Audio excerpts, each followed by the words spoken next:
We will analyze important newspaper articles of 25th October 2021.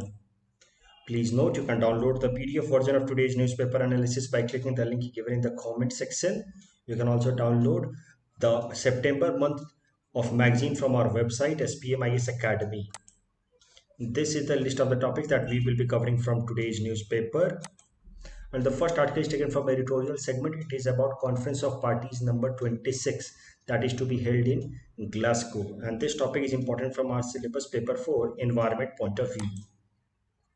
सबसे पहले इस आर्टिकल का थोड़ा बैकग्राउंड समझते हैं। देखिए, world countries realise the threat of climate change in early 1990s। उस टाइम तक दुनिया को समझ आने लगा कि climate change is a real threat.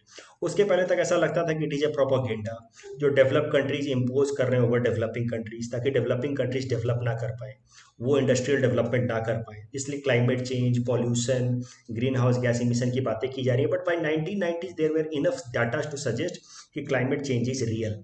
जो environment inter governmental panel on climate change बनाया गया था 1988 में, उसके जो भी रिपोर्ट्स आए उसके बाद से it was almost clear that yes, climate change is something that is actually happening. और उसके बाद से दुनिया की कंट्रीज ने सीरियस अटेम्प्ट्स लेने शुरू किए in order to curb the impact of climate change. Overall climate change से पूरे वर्ल्ड को मिटिगेट कराने के लिए, उसका इम्पैक्ट मिटिगेट कराने के लिए और पूरे दुनिया को उससे अडॉप्ट कराने के लिए ये क्लाइमेट चेंज को के लिए दुनिया भर ने एक फिर कन्वेंशन बुलाया इन 1992। एक कॉन्फ्रेंस बुलाया गया इन 1992। इस कॉन्फ्रेंस का नाम था अर्थ समिट, जो रायो डी जेनेरियो ब्राजील में बुलाया गया। और यहाँ पे फिर एक इम्पॉर्टेंट अग्रीमेंट साइन किया गया रिलेटेड टू क्लाइमेट चेंज, और उस अग्रीमेंट का नाम था United Nation framework convention on climate change. तो United Nation framework convention on climate Change, as I said, it is an inter governmental treaty sign by the members of United Nation. तो जो भी United Nations के members थे उन्होंने आपस में मिलकर के ट्रीटी साइन की। As I said, it was an outcome of Earth Summit that was held in 1992 that happened in Rio de Janeiro, Brazil. This agreement entered into force in 1994 और इसका मेन ऑब्जेक्टिव था कि green house gases के emission को कम किया जाए, stabilise किया जाए, ताकि ओवरऑल, आपको पता है ग्रीन हाउस गैसेस से क्या होता है। ग्रीन हाउस गैसेस जब इमिट होंगी तो ओवरऑल फिर वो ग्लोबल वार्मिंग क्रिएट करती हैं। ग्लोबल वार्मिंग से फिर क्लाइमेट चेंज होता है। तो अगर ग्रीन हाउस गैसेस के एडिशनल इमिशन को रोका जा सके, उनको जिस स्टेज पे है वहीं पर स्टेबलाइज कर दिया जा सके, तो फिर ओवरऑल फिर फ्यूचर में इस तरह के इमिशंस का रिलेटेड प्रॉब्लम्स नहीं होंगी। फ्यूचर में फिर मोर क्लाइमेट चेंज या ग्लोबल वार्मिंग के इश्यूज नहीं होंगे।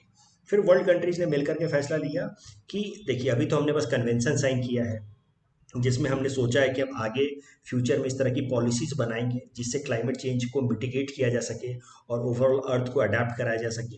लेकिन क्या क्या पॉलिसीज अडॉप्ट की जाएंगी, कैसे क्लाइमेट चेंज से रिलेटेड मिटिगेशन किया जाएगा, इसके लिए फिर वर्ल्ड कंट्रीज ने, या जो मेंबर कंट्रीज हैं United Nation framework convention on climate Change की, उन्होंने मिलकर के फैसला लिया that we will meet once in a year. हर साल हमारी मुलाकात होगी, एक हम मीटिंग रखेंगे और उस मीटिंग में हम लोग कुछ इंपॉर्टेंट पॉलिसीज फ्रेम करेंगे ताकि क्लाइमेट चेंज से मिटिगेशन किया जा सके। और उस मीटिंग का नाम दिया गया कॉन्फ्रेंस ऑफ पार्टीज। तो हर साल जो मीटिंग होगी उसको कहा जाएगा कॉन्फ्रेंस ऑफ पार्टीज, और उसी से रिलेटेड ये न्यूज है। अभी कॉन्फ्रेंस ऑफ पार्टी नंबर 26 बुलाया जा रहा है। ये 1 नवंबर से स्टार्ट हो जाएगा। ये कॉन्फ्रेंस ऑफ पार्टी नंबर 26 ये होने वाला है एट ग्लासगो इन स्कॉटलैंड। तो जो मेन फोकस एरिया होने वाला है कॉन्फ्रेंस ऑफ पार्टी नंबर 26 का, उस पर ही बात होने वाली है कि इस आर्टिकल में इसी पर डिस्कशन किया गया है। लेकिन उसके पहले आप एक बात और समझ लो कि वैसे तो हर साल कॉन्फ्रेंस ऑफ पार्टी बुलाई जाती रही है since this United Nation framework convention on climate change came into existence 1995 से।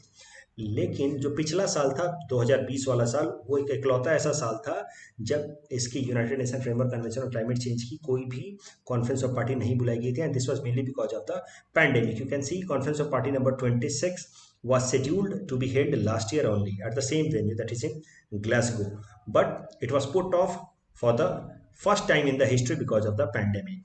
तो इस साल बुलाया जा रहा है conference of party number 26 at Glasgow. और इसका जो मेन ऑब्जेक्टिव होगा, जो फोकस एरिया होगा, वो ये होगा कि पेरिस क्लाइमेट एग्रीमेंट को लेकर के क्या क्या पॉलिसीज होने वाली हैं उसको इंप्लीमेंट करने के लिए, क्या क्या रूल्स होने वाले हैं उसको इंप्लीमेंट करने के लिए, वो सब इस United Nation framework convention on climate change में हम लोग मिल करके डिस्कस करने वाले हैं। So this is the point that the world countries are going to discuss in the upcoming Conference of Party number 26 of United Nations Framework Convention on Climate Change. तो Paris climate deal के बारे में भी थोड़ा सा यही बता देता हूं मैं आपको, फिर आगे इसके बारे में और देखेंगे। देखिए, Paris climate deal United Nation framework convention on climate change के कॉप यानी कि कॉन्फ्रेंस ऑफ पार्टी नंबर 21 में साइन की गई थे 2015 में, और ये सबसे इंपॉर्टेंट एग्रीमेंट है अभी तक की वर्ल्ड कंट्रीज की रिगार्डिंग मिटिगेशन और stabilisation of green house gases, जहाँ पे वर्ल्ड कंट्रीज ने मिलकर के फैसला लिया कि हम लोग खुद से फैसला लेंगे, खुद से अपने अपने लेवल पे, every country will try at their own level कि कितना वो ग्रीन हाउस कट डाउन करने में वो कंट्रीब्यूशन कर सकते हैं दुनिया भर में। लेकिन अभी ये एग्जैक्टली कैसे इंप्लीमेंट होगा, क्या उसका क्वांटिफिकेशन मैकेनिज्म होगा कि किसने कितना कट डाउन किया, जो कमिटमेंट किया वो फुलफिल किया कि नहीं किया, इन सबको मेजर करने के लिए अभी पॉलिसी बनाना बाकी है, रूल्स बनाना बाकी है। तो अब United Nation framework convention on climate change के कॉप नंबर 21 यानी कि 2015 में ही पेरिस क्लाइमेट एग्रीमेंट साइन हो गया था, लेकिन पेरिस एग्रीमेंट को इंप्लीमेंट होना था 2021 के स्टार्टिंग से, 2021 के स्टार्टिंग से यानी कि इस साल के स्टार्टिंग से। और इसलिए पिछले साल कॉन्फ्रेंस ऑफ पार्टी जो होने वाली थी ग्लासगो में 2020 के एंड में, उसमें पेरिस क्लाइमेट डील को इंप्लीमेंट करने वाले जो भी रूल्स और रेगुलेशंस थे वो फाइनलाइज किए जाने थे। लेकिन पिछले साल तो कॉन्फ्रेंस ऑफ पार्टी हुई नहीं, तो अब इस साल already Paris climate deal theory में इंप्लीमेंट हो चुका है, लेकिन उसके क्या क्या रूल्स होंगे, क्या क्या पॉलिसीज होंगे, क्या क्या मेजर्स होंगे, किस तरीके से उसको एक्चुअल में इंप्लीमेंट किया जाएगा पूरी दुनिया भर में, वो आने वाले conference of party number 26 that is to be held in Glasgow, वहां पे डिसाइड किया जाएगा। अब जरा सा कुछ हिस्ट्री देखते हैं United Nation framework convention on climate change. अभी क्या होने वाला वो तो मैंने आपको बता दिया। सरल शब्दों में अगर बोला जाए तो कॉन्फ्रेंस ऑफ पार्टी नंबर 26 होने वाली है ग्लासगो में, और वहां पे पेरिस क्लाइमेट डील जो इस साल ऑलरेडी इंप्लीमेंट हो चुका है उससे रिलेटेड क्या उसके पॉलिसी फ्रेमवर्क होंगे, क्या रूल्स होंगे, वो फैसला किया जाना है। एक बार जरा सा जो की इवेंट्स हैं या हिस्टोरिकल पर्सपेक्टिव्स हैं, historical developments related to United Nation framework convention on climate change, उसको जरा देखते हैं। तो जैसा कि मैंने आपको पहले ही बताया, अर्थ समिट 1992 में रायो डी जेनेरियो में that set up the architecture for negotiation कि भाई हम लोगों को कुछ करना चाहिए। इस अर्थ समिट में फैसला हुआ, वर्ल्ड कंट्रीज ने मिलकर के डिसीजन लिया कि we need to do something in order to curb the impact of climate change. और फिर इस अर्थ समिट के बाद 2 साल बाद United Nation framework convention on climate change sign हो गया, एक इंटरनेशनल एग्रीमेंट साइन हो गया, जिसमें दुनिया भर के कंट्रीज ने मिल करके फैसला लिया कि हम लोग क्लाइमेट चेंज को मिटिगेट करने के लिए, उसके इम्पैक्ट को मिटिगेट करने के लिए, खुद को अडॉप्ट कराने के लिए कुछ पॉलिसी बनाएंगे।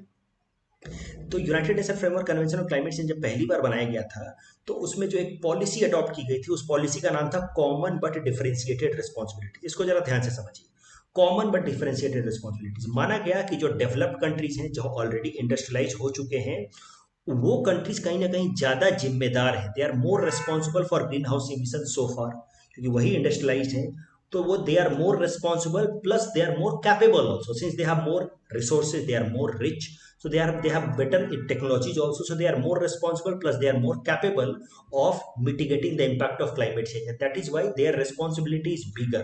और यहीं से फिर आया the concept of common but differentiated responsibility कि भाई जिम्मेदारी तो सबकी कॉमन है, ग्रीन हाउस गैस के इमिशन को कट डाउन करना, क्लाइमेट चेंज को मिटिगेट करना, लेकिन the level of responsibility will be differentiated. जो डेवलप्ड कंट्रीज हैं, जो इंडस्ट्रियलाइज कंट्री है, उनकी रिस्पॉन्सिबिलिटी ज्यादा होगी, जो लेस डेवलप्ड है, डेवलपिंग कंट्रीज हैं या एलडीसीज हैं, उनकी रिस्पॉन्सिबिलिटीज कम होगी। तो as I said, developed countries agreed to a non binding commitment, binding तरीके से तो नहीं, बट उन्होंने ओवरऑल अग्री किया कि they will mainly take the measures to mitigate the impact of climate change. They will help the non-developing countries in supporting in mitigating the impact of climate change. लेकिन main जिम्मेदारी developed countries लेंगे, since they are more responsible and more capable।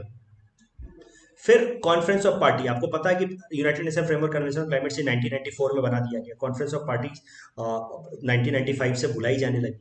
तो 1997 जो तीसरा conference of party था, corp number 3, क्योंकि 1995 में पहला, 1996 में दूसरा, तो कॉप नंबर 3 1997 में तीसरा। यहाँ पे सबसे इंपॉर्टेंट एग्रीमेंट साइन हुआ क्योटो प्रोटोकॉल। क्योटो प्रोटोकॉल में कैसा हुआ, चूंकि it was held in Kyoto Japan, इसलिए इसका नाम है क्योटो प्रोटोकॉल। यहाँ पे जो एग्रीमेंट साइन हुआ उसका नाम दिया गया क्योटो प्रोटोकॉल। क्योटो प्रोटोकॉल में तो वर्ल्ड कंट्रीज, जो डेवलप्ड कंट्रीज थे, उनको इमिशन के बाइंडिंग टारगेट्स दिए गए कि भाई आपको इतना इतना इमिशन कट डाउन करना है। तो स्टार्टिंग में अग्री हुआ था कि नॉन बाइंडिंग टारगेट्स दिए जाएंगे, लेकिन क्योटो प्रोटोकॉल में some sort of binding targets were given to the developed countries. The protocol assigned specific emission reduction target to developed countries to be achieved by 2012। और बाकी जो कंट्रीज थे, LDCs थे, least developed countries या developing countries, उनको voluntary काम दिया गया कि भाई आप भी कट डाउन करो, but that was not mandatory for developing and LDC countries. Kyoto protocol देखो 2012 में क्योटो प्रोटोकॉल का पार्ट 1 खत्म हुआ, लेकिन बाद में क्योटो प्रोटोकॉल को फिर से एक्सटेंड कर दिया गया 2020 तक, और 2020 में क्योटो प्रोटोकॉल पूरी तरह से खत्म हो गया and now it has been replaced by Paris climate deal या पेरिस एग्रीमेंट। क्योटो प्रोटोकॉल को लेकर के बाद में बहुत प्रोटेस्ट हुए, बहुत आप समझो कि पॉलिटिक्स हुई इंटरनेशनल लेवल पे। क्यों? क्योंकि बाय 21st सेंचुरी, देखो क्योटो प्रोटोकॉल तो 1997 में आ गया, जिसमें डेवलप्ड कंट्रीज पे जिम्मेदारी दी गई, डेवलपिंग कंट्रीज को काम दिया गया कि आप वॉलेंटरी कॉन्ट्रीब्यूशन करो, अपने मन से कॉन्ट्रीब्यूट करो। अब डेवलपिंग कंट्रीज में इंडिया भी आता है, यू चाइना भी आता है, डेवलपिंग में इंडिया और चाइना दोनों आते हैं, और चाइना और India they became one of the largest emitter of green house gases by 21st century. In fact China became the largest emitter, India became the third largest emitter, बीच में था यूएस। तो भाई दो ऐसे कंट्रीज, डेवलपिंग कंट्रीज चाइना और India, जो दुनिया के one of the largest green house gas emitters हैं, उनके ऊपर कोई बाइंडिंग टारगेट्स ही नहीं था क्योटो प्रोटोकॉल के अंतर्गत। And that started some sort of politics at United Nations Framework Convention on Climate Change, जहाँ पे वर्ल्ड कंट्रीज जो हैं, खासकर डेवलप कंट्रीज, वो प्रोटेस्ट करने लगे कि हम इस पॉलिसी को नहीं मानते हैं। As long as countries like India and China do not follow the stringent norms, as long as they do not take some binding targets or stringent actions, climate actions won't be possible। भाई जो main इमिटर्स हैं उनके ऊपर कोई limitations है ही नहीं। सो ये जो कॉमन बट डिफरेंशिएटेड रिस्पॉन्सिबिलिटी थी, इस पे काफी ज्यादा डिबेट होने लगा। डेवलप कंट्रीज कहें कि no, we can not take this when countries like India and China are one of the biggest emitter, but they are completely binding targets free, they do not have any legal obligations। In that case, the developed countries started to protest against the concept of common but differentiated responsibility and legal binding targets imposed upon them under Kyoto Protocol। इसको लेकर के इतना protest हो गया 2009 में, जब Copenhagen में मिले ये सारे कंट्रीज के लीडर्स, जो डेवलप कंट्रीज के लीडर्स थे, कॉप नंबर 15 कोपेनहेगन में जब ये लोग मिले, तो यहाँ पे काफी प्रोटेस्ट हुआ, काफी डिबेट हुआ डेवलप कंट्रीज के लीडर्स और डेवलपिंग कंट्रीज के लीडर्स के बीच में। यहाँ देख सकते हैं आप बराक ओबामा को या जर्मन चांसलर को देख सकते हैं।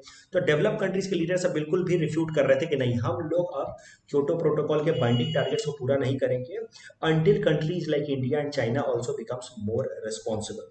फिर एक बात सामने आई, एक कमिटमेंट इन्होंने किया मिलकर के कि भाई हम लोग कुछ पैसा दे सकते हैं डेवलपिंग कंट्रीज को या लीस्ट डेवलप कंट्रीज को हर साल, कि वो अपने देश में ग्रीन टेक्नोलॉजी को अडॉप्ट करें, वो अपने देश में ओवरऑल ग्रीन हाउस गैसेस को के इमिशन को स्टेबलाइज करने के लिए कोशिश करें। So we can give some money since we are more capable और perhaps we are also responsible also for green house gases. तो हम कुछ मॉनेटरी कंट्रीब्यूशन दे सकते हैं, लेकिन हम लोग ऐसा नहीं हो सकता कि सिर्फ हम टारगेट्स पूरे करें और बाकी कोई टारगेट्स ना पूरे करें।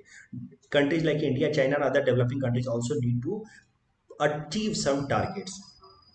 तो इसको लेकर के काफी ज्यादा फिर पॉलिटिक्स होने लगी, और डेवलप कंट्रीज ने प्रॉमिस किया कि हम $100 बिलियन हर साल दे देंगे बाय 2020। तो 2020 से हम लोग हर साल $100 बिलियन देना शुरू कर देंगे, जिस पैसे का इस्तेमाल डेवलपिंग कंट्रीज या एलडीसी कर सकते हैं अपने यहाँ पे ग्रीन हाउस गैसेस को स्टेबलाइज करने के लिए।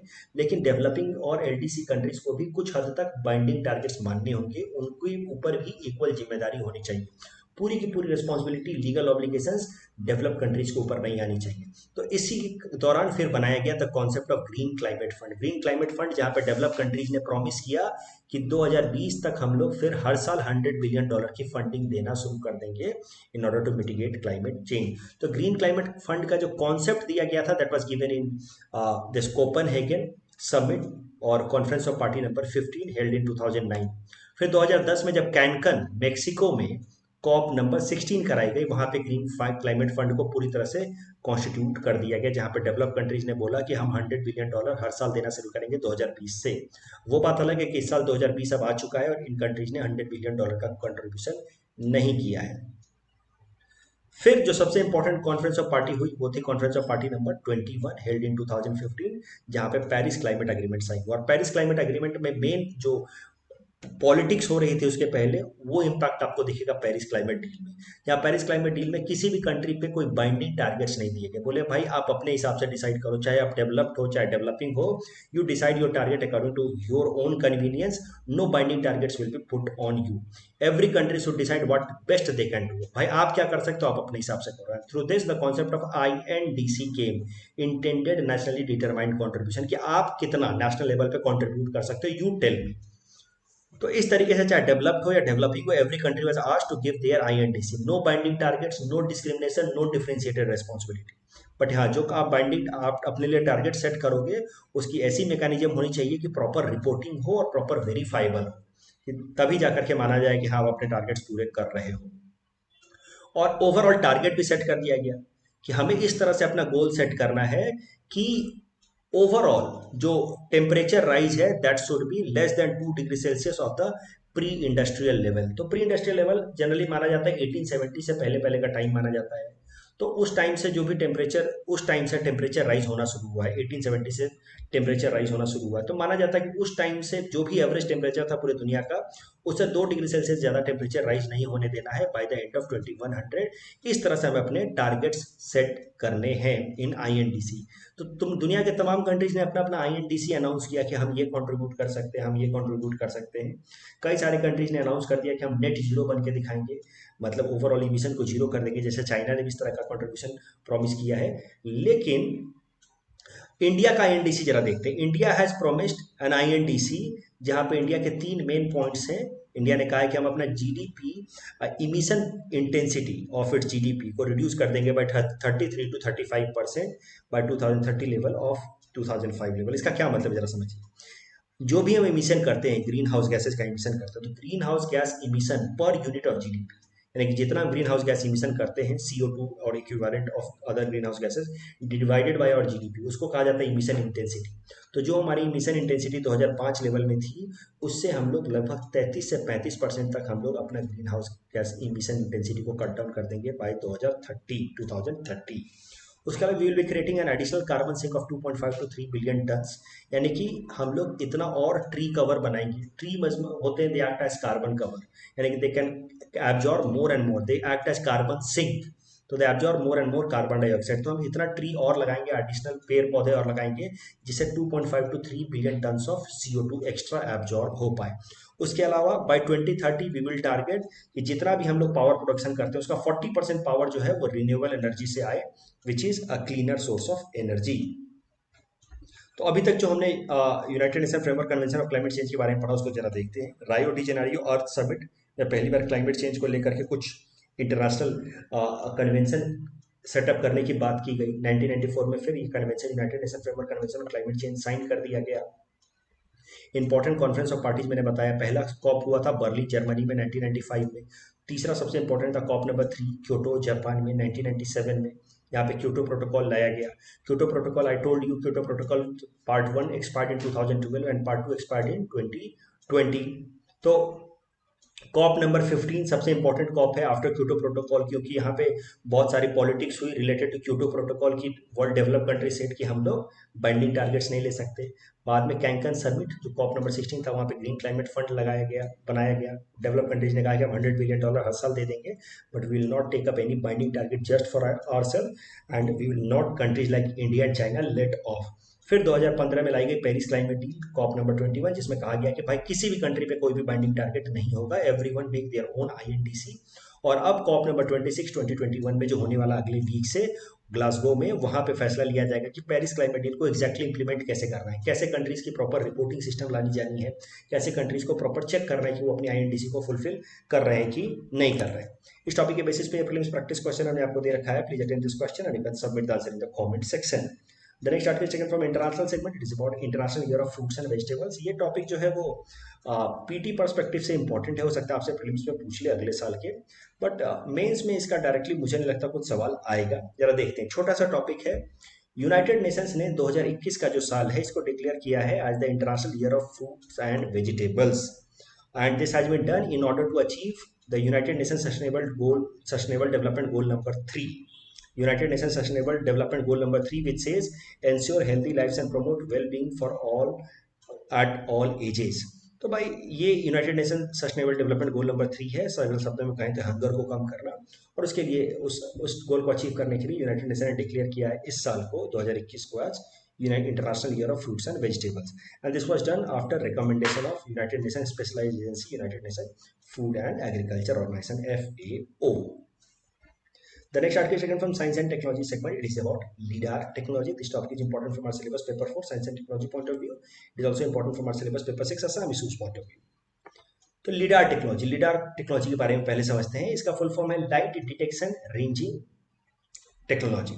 तो सरल शब्दों में इसमें क्या किया जाता है जरा देखो। ये एक लाइट इमीटर सोर्स है, ये लाइट भेजेगा, ठीक है, और यहां से जब लाइट रिफ्लेक्ट होकर के आएगी तो लाइट को रिसीव भी करेगा और इससे ये पता लगा लेगा कि कितना डिस्टेंस पे ये ऑब्जेक्ट खड़ा है, ये रिफ्लेक्टर कितना दूर पे खड़ा है। सरल सा फॉर्मूला है, सरल सा डेफिनेशन है, लाइट की speed of the light multiplied into time flight divided by 2। भाई क्योंकि डबल डिस्टेंस इसने ट्रेवल किया ना, लाइट यहां से यहां गई फिर यहां से यहां आई, ठीक है, और इसके बीच का जो डिस्टेंस है वो तो इसका डिस्टेंस और इसका डिस्टेंस का हाफ होगा, सीधी सी बात है।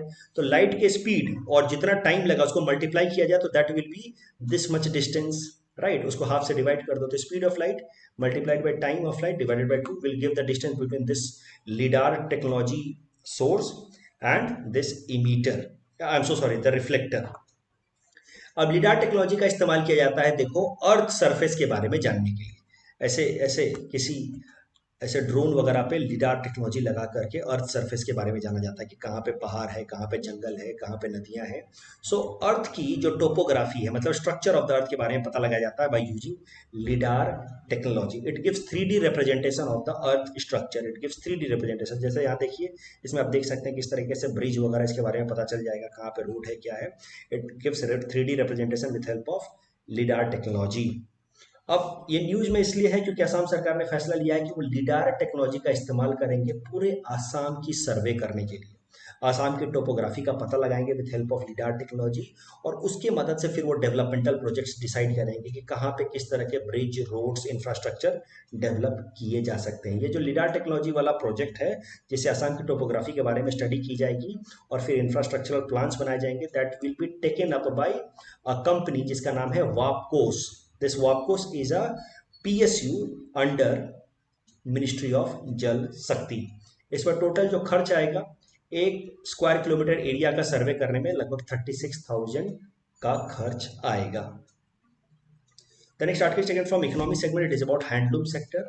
So this topic is again important from our syllabus paper 4 Indian economy point of view. It is also important from our syllabus paper 6 Assam economy point of view. Handloom sector के significance के बारे में बात कर रहा है ये article.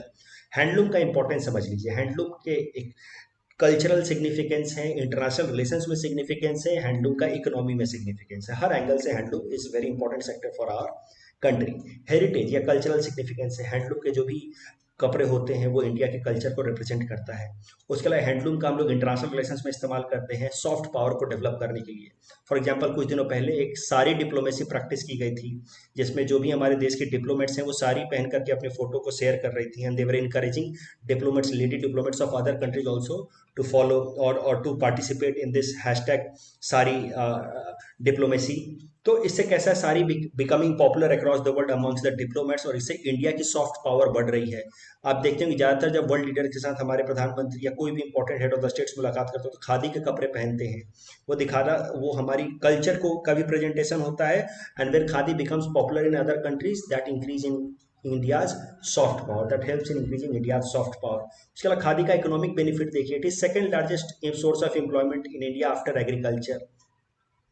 According to the fourth All India Handloom Census, about 31.45 lakhs households are engaged in handloom and weaving activity. और हैंडलूम का वुमेन एम्पावरिंग यानी कि सोशल बेनिफिट भी है। 70% of the handloom weavers are women only. तो इससे women की employment generation का एक सोर्स बनता है, and when women find employment opportunities with help of handloom they become more and more self sustainable and that helps them in leading a dignified life. तो ये सब है सिग्निफिकेंस हैंडलूम का। Economic significance तो हमने देख ही लिया, कल्चरल है, इंटरनेशनल रिलेशंस में सिग्निफिकेंस है और एम्प्लॉयमेंट में तो है ही है और सोशल भी है। आसाम की अगर बात की जाए हैंडलूम में, तो असम का एक्स्ट्रा ऑर्डिनरी या डिसप्रोपोर्शनेट शेयर है हैंडलूम सेक्टर में। असम के अंदर हैंडलूम कुछ ज़्यादा ही प्रैक्टिस होती है if you take all India average. In fact Assam के अंदर टोटल 11 लाख से भी ज़्यादा हैंडलूम हैं, and that employees more than 16 lakh people in Assam in handloom sector. So Assam has the highest number of handlooms in the country as indicated by fourth handloom census report. And Assam is at present producing about 160 million square meters of hand woven fabrics by engaging large number of weavers and looms. In fact, जब गांधी जी असम आए थे पहली बार in 1921, he was deeply impressed by the flourishing handloom crafts and fine yarn making talent of Assamese women. उन्होंने ये अपने book में लिखा भी था। असम का जो हैंडलूम सेक्टर है लेकिन फिर भी थोड़ा चैलेंज अब फेस कर रहा है, तो ये सवाल आपसे मेन से पूछा जा सकता है, what are the challenges faced by handloom sectors of Assam. तो जो चीप पावर लूम्स है, जो बिजली से चलने वाले जो लूम्स हैं, वो उस कारण से जो प्रोडक्ट्स बनते हैं वो काफ़ी चीप बनते हैं और हैंडलूम के प्रोडक्ट्स महंगे होते हैं, इस कारण से handloom products are losing market. उसके अलावा कोविड-19 के टाइम में, जब पैंडेमिक के टाइम में सोशल डिस्टेंसिंग नॉर्म्स के कारण पूरी तरह से इकोनॉमिक टर्बुलेंस मच चुका था। हैंडलूम सेक्टर के कई सारे जो वीवर्स थे, now they are looking at economic uncertainty और हैंडलूम सेक्टर पूरी तरह से कोलैप्स हो रहा है। और इसी कारण से हैंडलूम सेक्टर को रिवाइव करने के लिए असम ने इस साल का जो बजट था, असम सरकार का बजट 2021-22, उसमें एक स्कीम लाया गया है स्वनिर्भर नारी, जिसमें हैंडलूम सेक्टर को रिवाइव करने पे फोकस किया जाएगा। इसमें कैसा होगा कि जो जो हम असम सरकार की एजेंसी या आर्टफेड एंड एजीएमसी डायरेक्टली हैंडलूम प्रोडक्ट्स को प्रोक्योर करेंगी from the handloom house hold handlooms. इससे कैसा होगा कि मिडिल मैन रिमूव होकर हाउस होल्ड हैंडलूम्स को सीधा सीधा बेनिफिट जाएगा। उसके ऊपर से स्किल ट्रेनिंग पे भी फोकस किया जाएगा कि हैंडलूम के जो प्रोडक्ट्स हैं वो और बेहतर हो और मार्केट में अपनी जगह बनाए रखें। उसके अलावा फोकस होगा कि इनकी ई कॉमर्स प्लेटफॉर्म पे इनको लाया जाए ताकि ज़्यादा मार्केटिंग हो, और उसके अलावा बाकी सारे जो डिजिटल प्लेटफॉर्म्स हैं उनको लेवरेज, उनका बेनिफिट इन हैंडलूम सेक्टर्स को प्रोवाइड कराया जाता है। To be the focus area. इस टॉपिक के बेसिस पे प्रैक्टिस क्वेश्चन मैंने आपको दे रखा है, please attempt this question and you can submit the answer in the comment section. कल जो हमने प्रैक्टिस क्वेश्चन दिया था उसका आंसर देख लेते हैं। इस क्वेश्चन 1 में सारे स्टेटमेंट सही है, so the correct answer will be option D. And that's all from our side for today. Thanks for watching.